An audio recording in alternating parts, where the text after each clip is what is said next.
In 2018, there was a large number of teachers that walked out of their classrooms and school and went on strike. This strike lasted for about 2 weeks and put a large dent into the education of young students. Now you may be thinking, well, the dent in student education is the teacher's fault, but actually this is the school district and state's fault. Teachers are being overwhelmed and underpaid because of budget cuts strip away of their work protection and are blamed for student underperformance. Teachers need to be paid higher for the long hours they are working, the stress that they are put through, and all of the work they do behind the scenes. Teachers are very stressed out as they go through their daily lives balancing work, family, and all of their other responsibilities. Many people believe that teachers work 5 days a week for the 6 to 7 hours a day, and that's it. And then they leave the school, and that's it. Teachers work day in and day out for 7 days a week for more than 6 to 7 hours a day.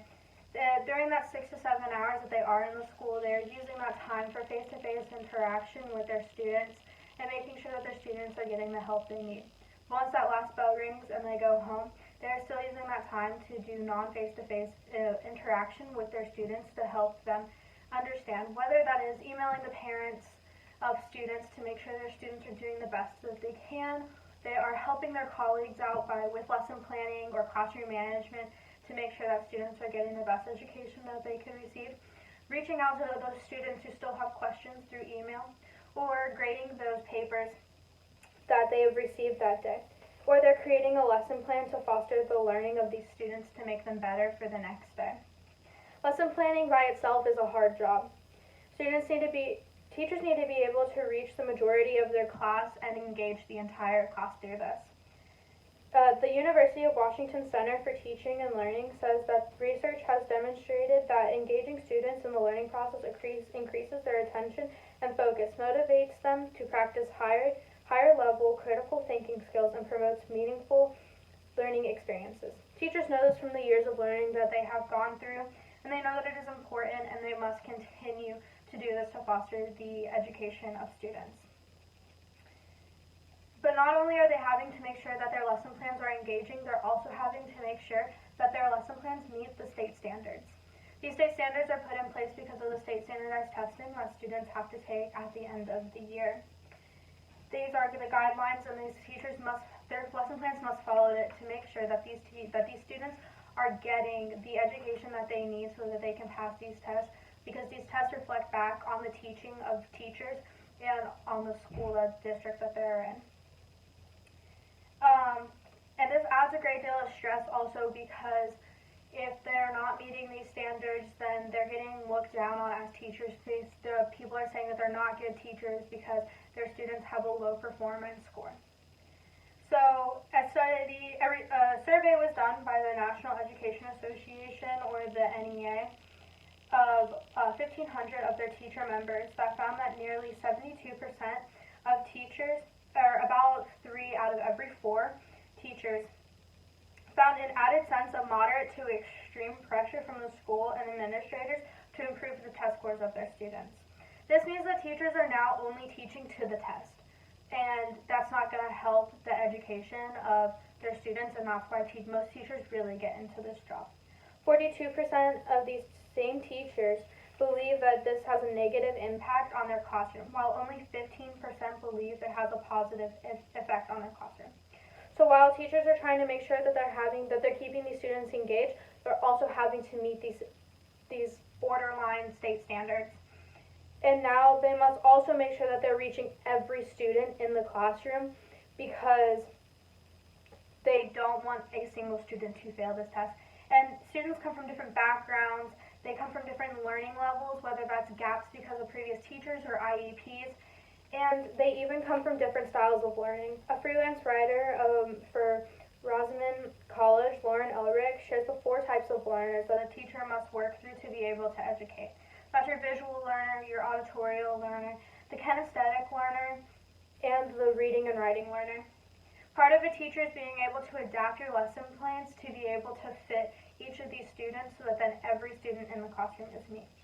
So not only are these teachers doing these things with their students, they are still coming in on those days that students have off and those teacher work days and stuff, and they're sitting in endless meetings to help try to improve the school or improve the teaching for the students. But this is also putting them further behind on the lesson planning and grading and the outreach of their students and families that they could be doing. And here's a myth that a lot of people believe, is that teachers only do work 9 months, but a lot of people believe they get paid for the 12 months. They do not. They only work the 9, and those 3 months they are in classes and seminars that are to help them stay ahead of their field, stay informed in their field that they're teaching these students, while also they're learning new techniques to help engage students, to help reach students, while also learning about the technologies and new advances in their field. And it's really important that teachers are doing this, but the school district is not paying for the teachers to do these. The teachers are paying out of pocket for them to do these things so that then they may stay ahead. They're also taking these classes to keep up with their certification so that they may continue to teach. But all of these things are coming out of the teacher pocket, and they are not making enough money for this. Katie Riley, a writer of the Times Magazine, sat down with 13 different teachers to talk about the life of a teacher. One teacher that really stuck out to me was Hope Brown, a history teacher at Woodford County High School in Kentucky. She talks about her struggle to make ends meet with the salary that she is given. She says, "I work an extra job in guest services at Ripon Marina, sometimes multiple nights a week, making $9 an hour. My husband and I started a business leading historical tours in the summer." She's now having to take this time out that she would be spending to engage the students, to help foster their education, to just make ends meet. As she tells Riley, she had to take a sick day before because she didn't have enough guests to make it to school. She's now also putting the students behind because they're having to sit with a sub, while subs don't always know the full education in that field. Being a teacher is not for the faint of heart, and anyone who goes into this field knows it. It comes with a lot of stressors. Keith Hervin and Wendy Rudnick, professors at the University of Missouri and a doctoral student at the University of Missouri, Jolette Hickman, Rosa, did a study that found that 93% of elementary teachers say that they experience high level of stress. In this study as well, they found that only 7% of these teachers said that they experienced low level of stress and high levels of coping. They have also found that it is true for the secondary side of teachers. Because of this, the connection of being underpaid and teachers feeling that they are overwhelmed, underappreciated, and mistreated. Herman explains in the study, "I'm surprised that few people seem to connect the dots back to their own children. When I think of my daughter, for instance, I know that I don't want her spending an entire day with an adult who is feeling overwhelmed, underappreciated, and mistreated. That's a bad setup for everyone. I hope we are calling attention to the fact that teachers need our support as parents, as community members, as policymakers, as private citizens. When teachers are neglected, our children are neglected." Herman wants all parents to carry this thought with them as they are making a call to the state for some action.